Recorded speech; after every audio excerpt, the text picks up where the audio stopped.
Muy buenas tardes, hermanos. Es un placer estar con ustedes, aunque no podemos estar de manera física, pues compartir con ustedes esta última conferencia, esta última charla, que espero que les sirva de mucho.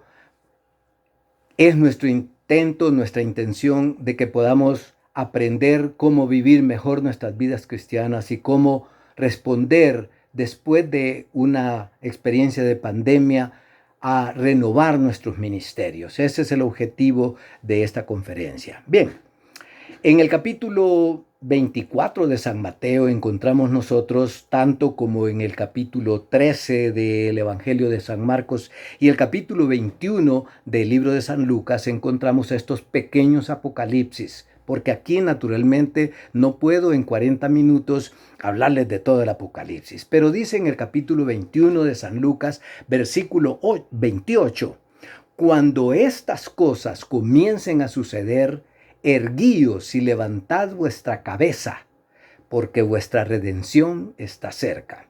Bueno, esto lo dijo San Lucas hace 2000 años, o lo escribió San Lucas. Y pues hoy tenemos que releerlo en base y a la luz, o mejor dicho, frente a los acontecimientos que estamos viviendo. Hay tres abordajes que se hacen normalmente del libro de Apocalipsis y la literatura apocalíptica que está muy en boga en la actualidad. Uno de esos enfoques es el enfoque del llamado. Esos están en los capítulos 1 hasta 3 del libro de Apocalipsis. También está el enfoque del terror, ver solo las cosas de la gran tribulación, de las cosas que vendrán al fin del mundo y que los cuerpos celestes se desmantelarán y todo eso. Pero está el enfoque de esperanza, está el enfoque de ministración, está el enfoque en el cual nosotros podemos construir nuestros ministerios. Bien.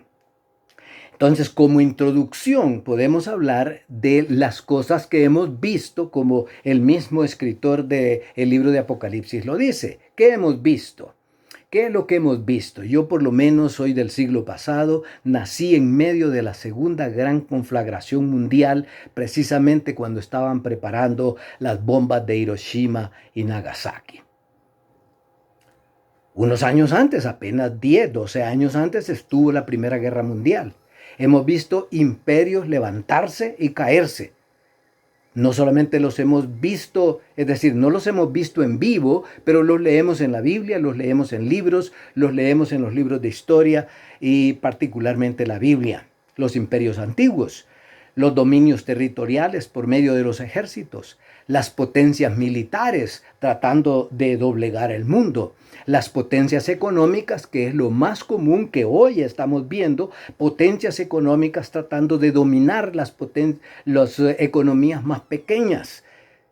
¿Y qué es eso si no es la imagen de lo que el Señor nos ha dicho en la palabra, particularmente en el libro de Daniel? La gran estatua de Nabucodonosor. Reinos se levantan, reinos caen. Pero ¿cuál es la conclusión de ese mensaje? La conclusión es que al final se desprende una gran piedra, una gran roca que simboliza el reinado, el poderío, la venida del Señor Jesucristo. El Señor Jesucristo siempre se aproxima a venir. Y el Señor va a venir de varias maneras. No voy a discutir eso hoy. Solo hablemos de que el Señor viene. Viene en juicio, viene para reinar, viene para morar en nuestros corazones, viene para ayudarnos en nuestro ministerio. Entonces, lo que yo quiero enfatizar en esta, en esta presentación, disculpas, es esta escritura, esta porción que tiene San Lucas aquí que dice, cuando vean estas cosas, levanten la cabeza. Erguíos, dice la versión Reina Valera, y alcen la cabeza porque su redención está cerca.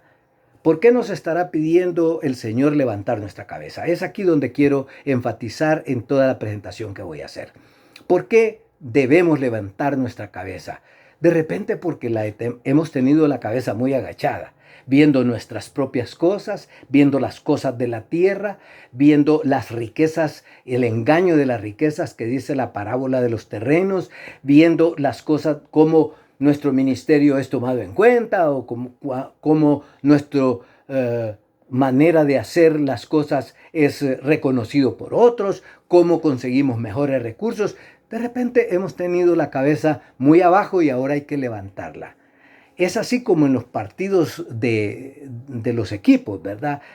Háblese del baloncesto, del fútbol. Cuando una persona, un jugador lleva la pelota, ¿verdad? ¿Cuándo tiene que levantar la cabeza? Cuando tiene que ver al otro, cuando tiene que considerar las posibilidades, las capacidades, la energía que tiene el otro que tal vez no lo tengo yo. Entonces, hemos visto entonces nosotros imperios levantarse, imperios caer. Hemos visto cómo la palabra de Dios nos invita a que nosotros no debemos estar comprometidos con ningún poder de estos imperios, sino con el reino de nuestro Señor Jesucristo, y por eso hay que levantar la cabeza. ¿Para qué otra cosa hay que levantar la cabeza? Viendo, analizando, considerando, reflexionando, haciendo exégesis de cómo un pueblo de Dios, el pueblo de Dios en el Antiguo Testamento, bueno, y en parte del Nuevo Testamento también, muchas veces obediente al Señor, pero la mayor parte de veces desobediente al Señor, desoyendo la voz profética y rebelándose contra Dios. Entonces, ¿qué otra cosa podemos nosotros encontrar aquí cuando la palabra nos invita a levantar nuestra cabeza? Pues hoy una iglesia que se ha levantado, que ha crecido, que tiene 2000 años de ministerio, que tiene 2000 años de estar en la tierra y que en algunos puntos, en algunos momentos ha sido perseguida, ha sufrido, en otros momentos se ha levantado y ha sido rica. La Odisea, como lo tenemos ahí en el capítulo 3 de Apocalipsis. En otros momentos encontramos la iglesia también muy apartada.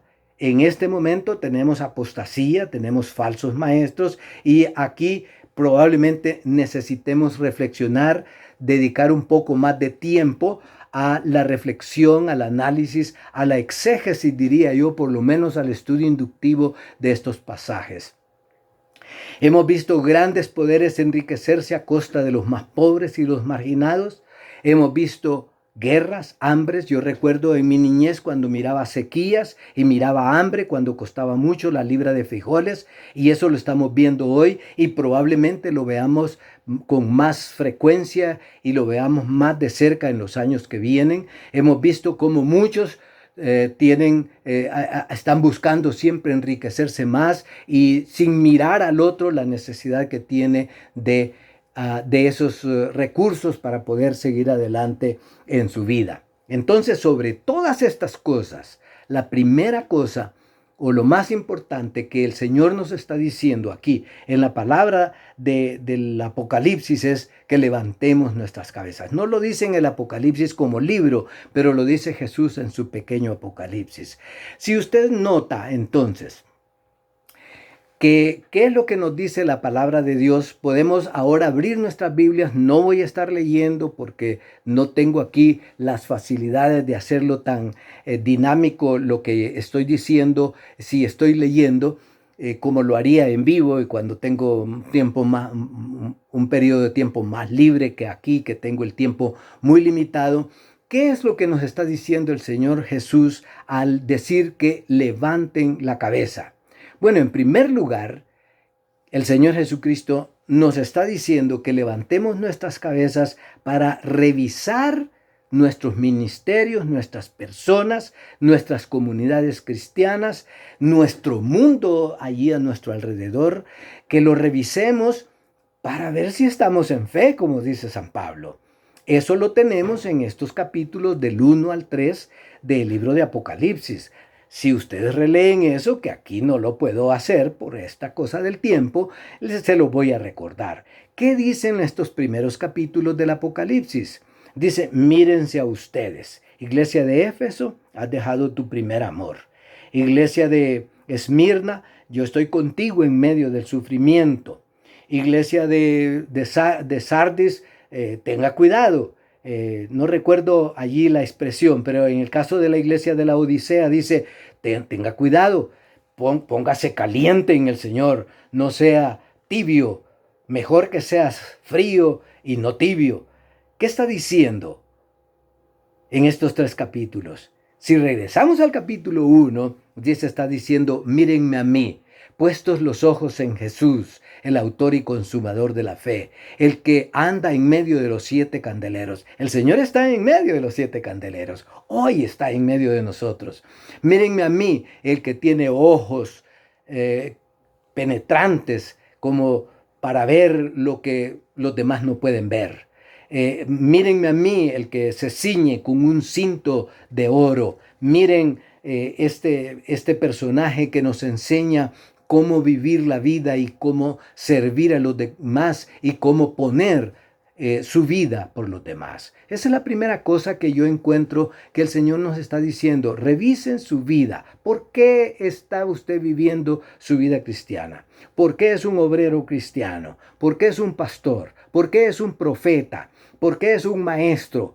¿Porque quiere que lo vean? ¿Porque quiere ganar dinero? ¿Porque quiere lograr notoriedad? ¿Porque quiere llegar a la pantalla del televisor? ¿O porque quiere tener cuentas en el banco? ¿O porque quiere tener una catedral de cristal? Revise sus motivaciones. Eso es la primera cosa a lo que el Señor nos está llamando aquí, a levantar nuestras cabezas. Aquí lo dice, ya se los leí en el capítulo 21 de San Lucas, versículo 8, por si no lo habían captado y si pueden repasarlo allí. En segundo lugar, ¿qué es lo que nos dice la palabra de Dios en el Apocalipsis acerca de cómo nosotros podemos, aparte de comenzar por hacernos una autoevaluación de nuestra persona, de nuestra familia, de nuestros ministerios, aparte de eso, dice el Señor Jesucristo, aprendan a identificar lo que es correcto, aprendan a identificar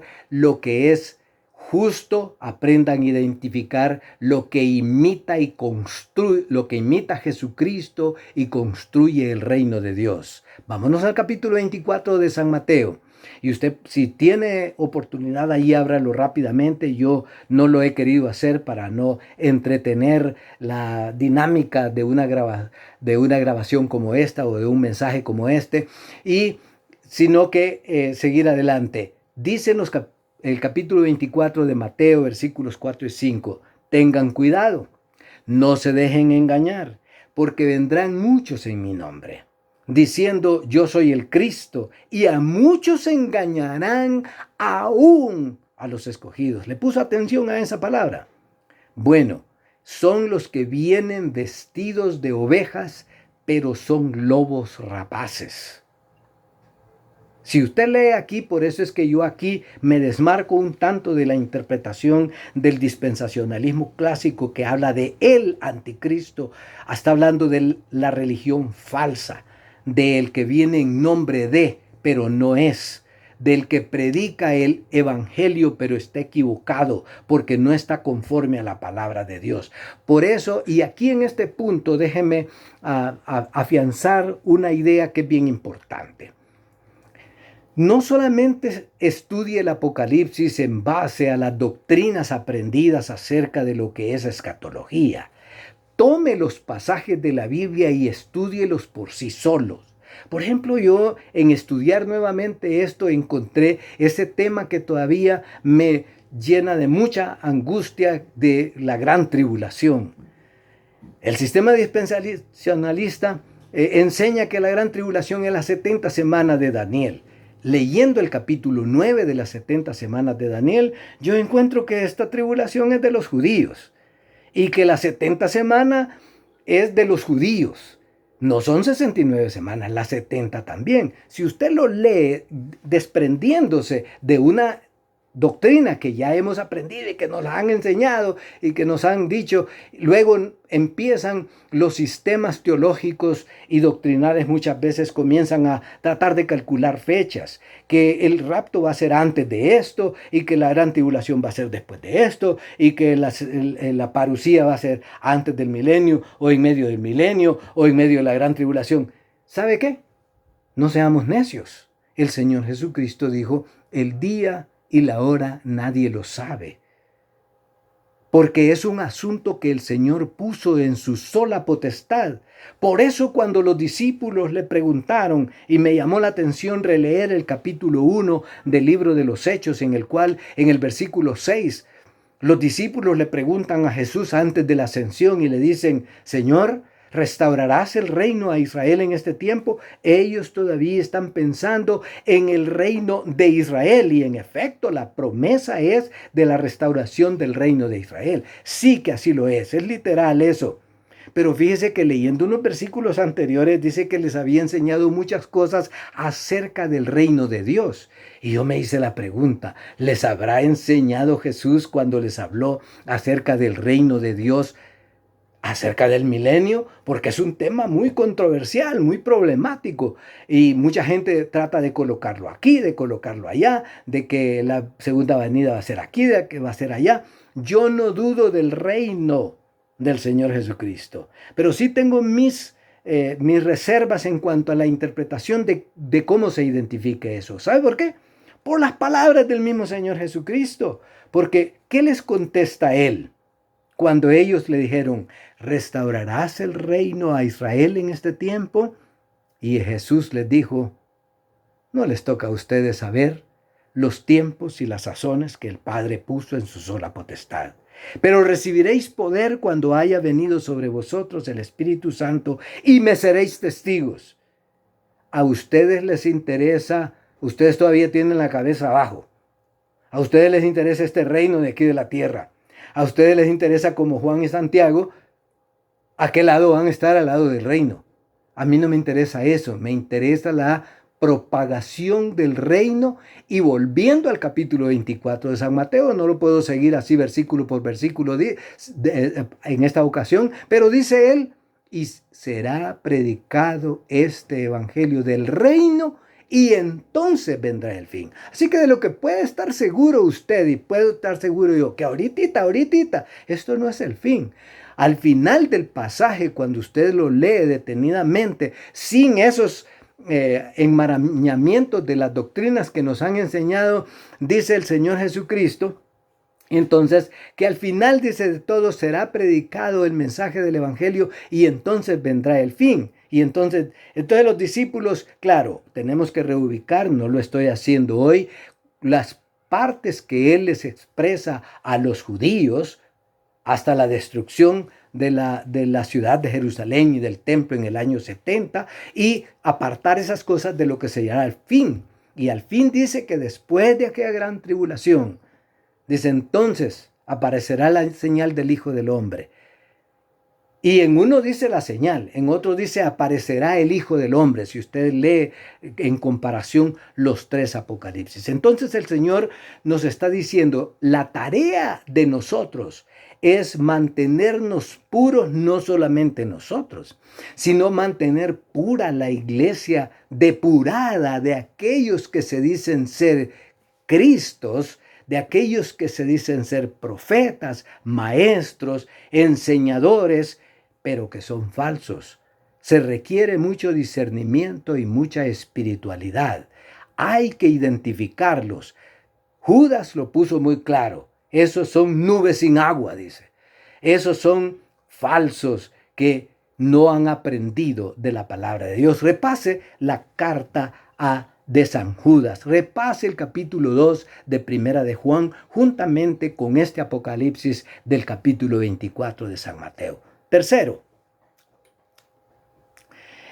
para poder interpretar a estos falsos apóstoles, a estos falsos maestros, la palabra de Dios nos presenta algunos parámetros. Ya aquí la Biblia nos dice cuáles son esas características, pero fíjese que repasando yo esta cosa de cómo identificar a los que no son verdaderos, encontré este libro, este documento que casi halló cabida en el canon del Nuevo Testamento, que es la doctrina de los 12 o la Didaché, y dice, no todo el que habla en espíritu es profeta, sino el que tiene el modo de vida del Señor. En efecto, por el modo de vida se distinguirá. ¿Qué dice Jesús allá en el Sermón del Monte? por sus frutos los conoceréis. Más adelante dicen en el capítulo sobre los apóstoles y los maestros, en el versículo 12 de la Didaché, ¿verdad? No lo busquen en la Biblia. Pero el que dice en espíritu, deme dinero o cualquiera otra cosa, no le presten oído. En cambio, si dice que se dé a los necesitados, nadie lo juzgue. Mire lo que está diciendo. Más adelante dice, si no tiene oficio, dice que cuando llega un profeta, un predicador a predicar, que le abran las puertas. Pero que si dice que se va a quedar otro día, pues denle alimento y hospedaje por otro día. Pero si dice que se va a quedar por mucho tiempo, dice tiene que trabajar. Y si no tiene oficio, dice, provean según su prudencia, de modo que no viva entre ustedes cristiano alguno ocioso, dice. Mire lo que dice.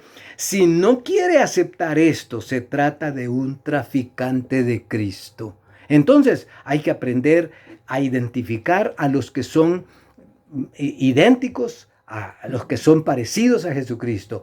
El verdadero discípulo, el profeta, el pastor, el apóstol, el predicador, porque todos estos títulos están ahí en la Biblia. Verdadero es un imitador de Jesucristo, de su vida, de su pulcritud, de su manera de hacer ministerio, de su manera de predicar la palabra, de su manera de servir, de su manera de darse a los demás. Enseña con su conducta, no pide dinero, enseña a otros o los disipula. ¿Cuántos discípulos tiene? ¿Quién lo siguen en ese modo de vida?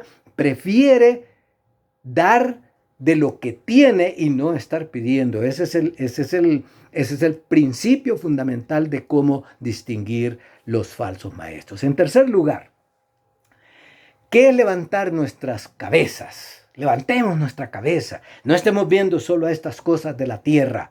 Mantener, guardar, preservar. Estas son tres palabras que abundan en todo el libro de Apocalipsis.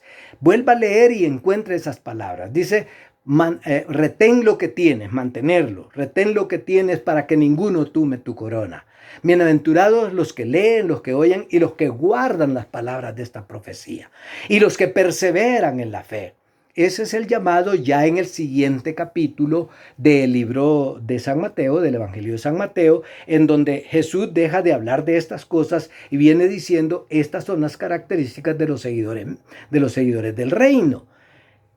Y aquí en este capítulo, con lo que comienza es con una parábola que todo el mundo conocemos. La parábola de las 10 vírgenes o de las 10 doncellas, de las 10 muchachas, dice la versión popular. ¿Cuál es la enseñanza básica de esta parábola? Que algunas no llevaban suficiente aceite. ¿Sabe qué? Tenían la cabeza agachada, viendo para abajo, viendo su templo, viendo a su perro, viendo los partidos de fútbol, las cosas de este mundo. No estoy diciendo que todas las cosas sean del todo pecaminosas. Aún los negocios son importantes. Y esa es otra parte ¿qué es lo que dice San Pablo? Cuando da instrucciones precisamente a predicadores, a profetas que andaban allí itinerantes predicando, dice, el que no trabaja, que no coma. Pero a otros les dice luego de que ustedes estén establecidos, procuren ocuparse en sus negocios. No anden allí diciendo, yo como soy profeta, como soy apóstol, como soy el predicador, tienen que darme tanto. No, hay que preservar la fe de esa manera y de esa manera mantener la llamita encendida para alumbrar, para iluminar bien qué es lo verdadero y qué es lo falso. Entonces hay que mantener la lámpara encendida. En el libro de Apocalipsis estas palabras se repiten y en el capítulo 25 de San Mateo, cuando Jesús nos da esta parábola, es lo que nos advierte. No estén esperando que los otros les van a dar aceite. Mantenga su propio aceite. Iglesia, mantenga su propio aceite. El fuego de la espiritualidad, el fuego de la predicación, el fuego del servicio, el fuego de aquello que glorifica el nombre de Dios. Y cuando volvamos a leer estos pasajes, otra vez, y esto lo voy a enfatizar, tratemos por un momento de desenmarañarnos, de quitarnos de la cabeza cualquier otra doctrina y volvamos aquí a ver lo que dice la palabra de Dios, no lo que dice la doctrina. Lo que nos enseña esta parábola de las vírgenes es la necesidad de no ser fatuos, de no ser descuidados, de no ser ah, mantener la cabeza agachada, sino que hay que levantar la cabeza y encender la lámpara, ¿verdad? Esa es la enseñanza central. Bien, vamos a un cuarto punto. En el libro de Apocalipsis encontramos una cantidad de exhortaciones a mantener nuestros vestidos limpios, a limpiarnos, a vestirnos de lino fino, a vestirnos de blanco. ¿Verdad? Por eso me vestí yo así hoy, ¿verdad? Simbólicamente, para estar con ustedes. Si usted lee y busca esas palabras, esos términos, en todo el libro de Apocalipsis, 7 veces habla de que hay grupos con vestiduras blancas. Hay ángeles con vestiduras blancas, la multitud de todas las lenguas y de todas las tribus se visten con vestiduras blancas, los ángeles se visten con vestiduras blancas y los que tocan las trompetas, ¿verdad? Y también encontramos la palabra velar. 3 veces encontramos la palabra velar, pero 11 veces en todo el libro de Apocalipsis encontramos la palabra guardar. Entonces, ¿de qué está hablando? De vestirnos, de guardarnos, de limpiar nuestras vestiduras, de guardar nuestras vestiduras blancas. Y sabe, todo mundo, ya eso casi como por lógica, ¿verdad? Identificamos porque es lógico, ¿verdad? Que lo blanco es el símbolo de la pureza, claro que sí. ¿Es el símbolo de la santidad? Claro que sí. No podemos negar eso en toda la Biblia, no solamente en el libro de Apocalipsis. Pero a mí me impresionó desde hace varios años que revisé qué es vestirse con vestiduras blancas. ¿Recuerda la parábola, la otra parábola de Jesús de la fiesta de bodas? ¿Qué pasó con la fiesta de bodas? Compare esa parábola con el capítulo 19 de Apocalipsis. ¿Recuerda? Las bodas del Cordero, ¿verdad? ¿Recuerda la parábola? ¿Qué pasó? Que vino el maestresala, el encargado de la fiesta, y encontró a uno que no estaba vestido de boda. ¿Y qué pasó? Le dijo el señor de la fiesta de bodas que lo sacaran, que lo ataran de pies y manos y que lo ataran a las tinieblas de afuera. Vuelva a repasar el capítulo 19 de Apocalipsis. Todo el mundo lo ha leído, pero sabe que no hemos reparado en el versículo 8. ¿Cómo es que nos vestimos de vestiduras blancas? ¿Cómo es que nos mantenemos limpios?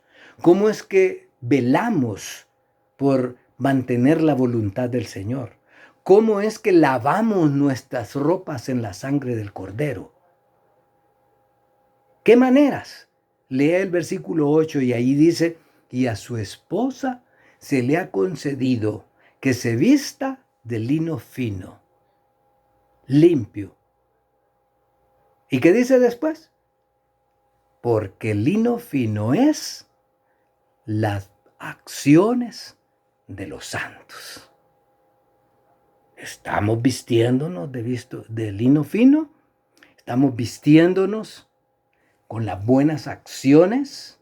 Yo estoy rebelándome contra la doctrina de muchos cristianos evangélicos que tiran las buenas obras por allá y dicen, como eso no me salva, a mí no me importa. ¿Sabe qué? No se está vistiendo de lino fino.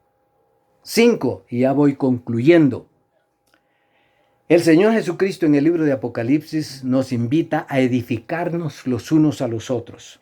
En Hebreos 11, versículos 24 y 25, ¿se acuerda de ese pasaje que es muy conocido? Muchos lo citamos en nuestra predicación. Dice que no dejando de congregarnos como algunos tienen por costumbre. Por eso esta pandemia nos tiene así un poco delicados, ¿verdad? Porque no nos podemos congregar. Pero no es que no se puede congregar del todo. Si usted se junta hoy, ya en medio de la pandemia, con todas esas medidas, precauciones, porque también Dios nos ha ordenado que seamos sabios, ¿verdad? Que tengamos sentido común.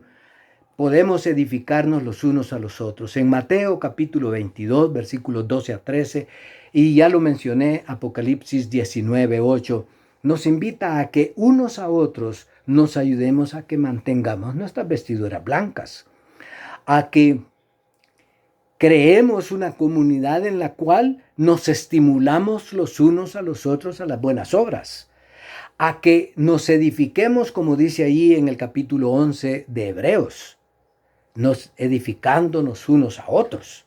Y es un llamado para considerarnos los unos a los otros, especialmente en estos tiempos, cuando por tener muy agachada la cabeza, viendo hacia abajo, no hemos vuelto a ver a nuestro vecino, a nuestro hermano que tiene necesidad, o que tal vez aquel hermano no tiene la misma opinión que yo tengo, o no ministra o predica de la misma manera como yo predico. Y entonces lo rechazo, no me vuelvo a acordar de él, no le doy la llamadita, no lo considero y peco contra el principio de la palabra de Dios en el capítulo 12 de Romanos, que dice que debemos de tener en alta estima a los demás como más importantes, como mayores, como de mayor estima a los otros antes que a nosotros mismos. El edificarnos los unos a los otros implica aguantar nuestras deficiencias, o mejor dicho, las deficiencias de los demás. Aguantar nuestras diferencias de la manera como pensamos en política, cómo pensamos en administración de la iglesia, cómo proponemos una doctrina, como lo que yo estoy diciendo. Yo respeto a los estudiosos del Apocalipsis y de la escatología, y no los voy a desechar, pero no los voy a anatemizar, no los voy a mandar al infierno, sino que quiero ayudarles a que construyamos una comunidad en la cual nos edificamos los unos a los otros. Bien, ahora en estos pocos minutos que me quedan, quiero hablar acerca de los conceptos de cómo esto calza con lo que se llama el nuevo orden mundial. Bueno, al principio mencionaba que hemos visto imperios o hemos leído de imperios que se han levantado y han caído. Y los presentes se han levantado y van a caer también.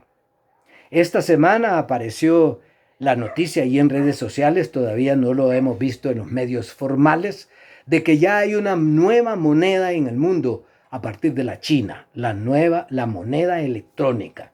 Ya no se van a necesitar billetes ni moneda y que esa moneda está respaldada en el oro. Bueno, ¿es el surgimiento de un nuevo imperio? No sé, lo más seguro que sí. Hemos visto otros imperios en Europa, los Estados Unidos, en el resto del mundo. Se han levantado muchos otros imperios, pero también caen, porque caen por las mismas razones, por no considerar el imperio, el reinado de nuestro Señor Jesucristo, por no considerar el reinado por no considerar los principios del reinado del Señor, del reino de los cielos. Entonces, ¿qué es un nuevo orden mundial? Pues nuevos órdenes han habido cada vez que cae un imperio. Cayó el imperio babilónico, se vino un nuevo orden, el de los asirios. Cayeron los asirios, vino el nuevo orden, el de los medo-persas. Y así sucesivamente hasta el imperio romano, que fue de los más poderosos y de los más pujantes en el mundo. Ahora hay nuevos imperios basados en la guerra, basados en la economía, en la riqueza, en el patrón oro. Los mares están, desgraciadamente, y eso va con el toque de la séptima trompeta y el derrame de las copas de la ira, probablemente